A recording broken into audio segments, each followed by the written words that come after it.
we're not going to know at that time much from the state anyway.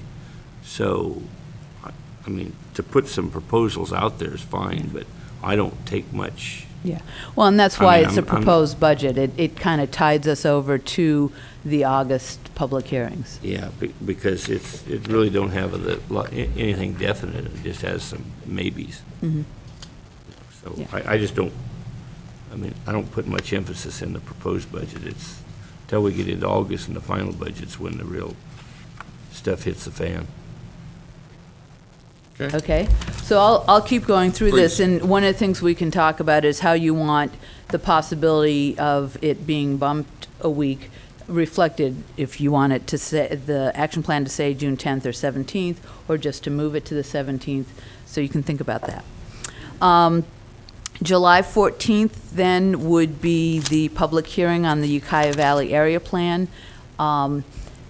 On Friday, I got the latest news on where we are with the traffic studies and all of that, and we have not gotten the final results of the traffic studies yet. And we were hoping, well, I won't even mention when we were originally hoping to get them, but the last schedule, we were supposed to get them in December. There was a change in the staff of the consulting firm that's working on it, and it is a consultant that is contracting with MCOG, so we don't directly control that particular contract.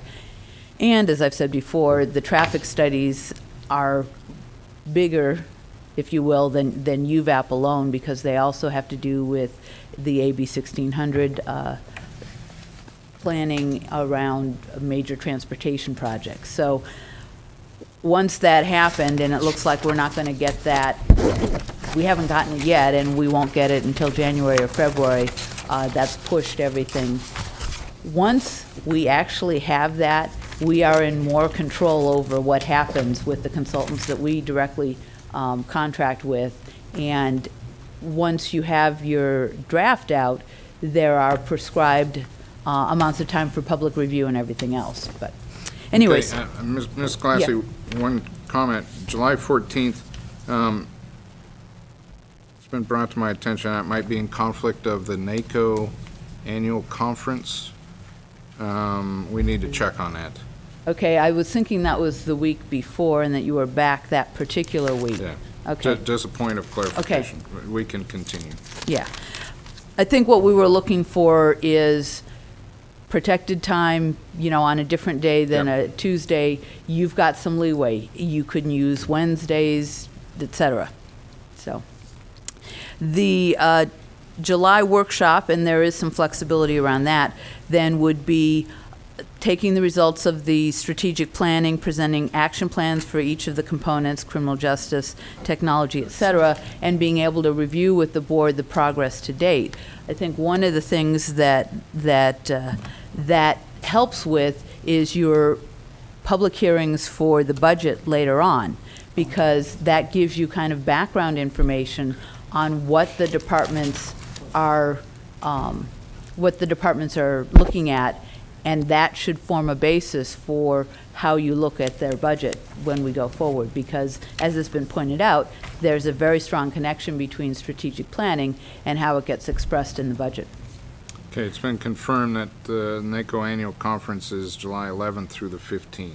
Ah, okay. And so that would mean at least 2 members, I'm anticipating, of the board being in attendance to that.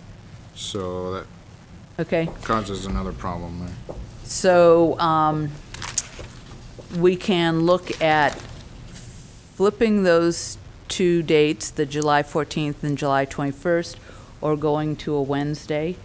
I guess that means then board members would be missing the Tuesday meeting on the 15th as well, because that's when one of your meetings is, so.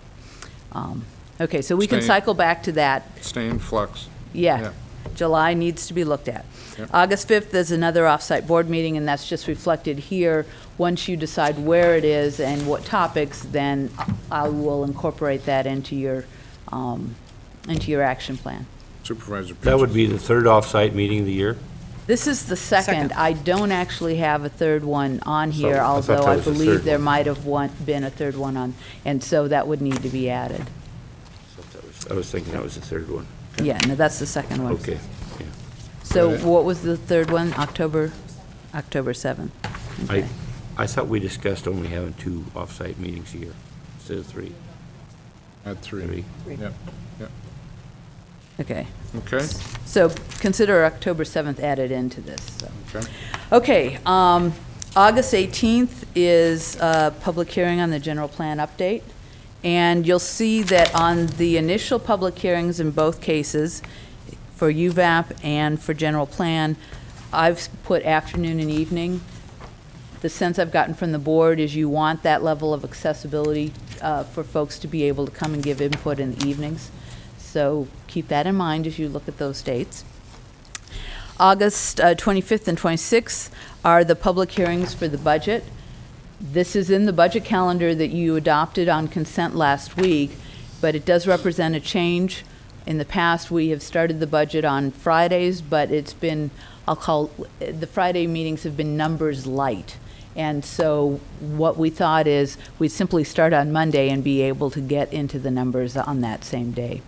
And figuring that it could be around 2 days. If it takes longer, then, you've got the rest of that week as well. September 9th, regular board meeting, but that's when we hope to present the resolution for the final budget adoption. And then rounding out the rest of the year, on September 22nd, the hope would be to have a second workshop on economic development. This one focused more on strategic planning, specifically around economic development in Mendocino County. So in March would be kind of the background information, getting direction from the board. Then the economic development coordinator, working with folks in the community, would be developing strategies on what that person would focus on and bring that back in September. So that's the concept there. October, the workshop time would be used for the final public hearing for the general plan update, and November would be for the Ukiah Valley Area Plan. And then you've got your December workshop. This does represent a change from the master schedule. It had the workshop on the 8th, but that was not right before the last meeting of the year. And the thinking was that the workshop, particularly when you're recapping the year, ought to be coupled with that last meeting of the year. So, and this was discussed with Christie, and so we're proposing to have it on the 15th. You can leave it on the 8th if you want. So that's the action plan, and the areas that we need to cycle back to are looking at the June budget dates, the July workshop dates, and anything else you want to talk about? Okay, 2 points. I'm kind of looking at both the work plan and the calendar. April 21st for fire and EMS discussion doesn't show on the calendar. Right. I'm not And- sure why it was dropped from the master schedule, because the discussion among the board members in December was, as I understood it, so you can give direction and clarify it, was an objection to the workshop concept, not necessarily to the topic. And so in the executive office, we felt by making sure that it was a focus meeting, that decision-making could and would take place at that meeting. Sure. That we still needed that time set aside. If you want to move it to a Tuesday, you certainly can do that. Okay, I was just pointing out. Yes. One says one and the other Yeah. doesn't show that. December 15th also Right. doesn't show on the calendar. Okay, thank you. Well, just- Supervisor Delmer. My recollection of December was we said we wanted less talk, more walk. And that's why we didn't say we wanted the month, I didn't. I thought we stayed away from the monthly workshops and said, bring us some work plans, let's get them done. We talked last year, let's actually get the stuff done this Yeah. year. And yet, what I'm seeing here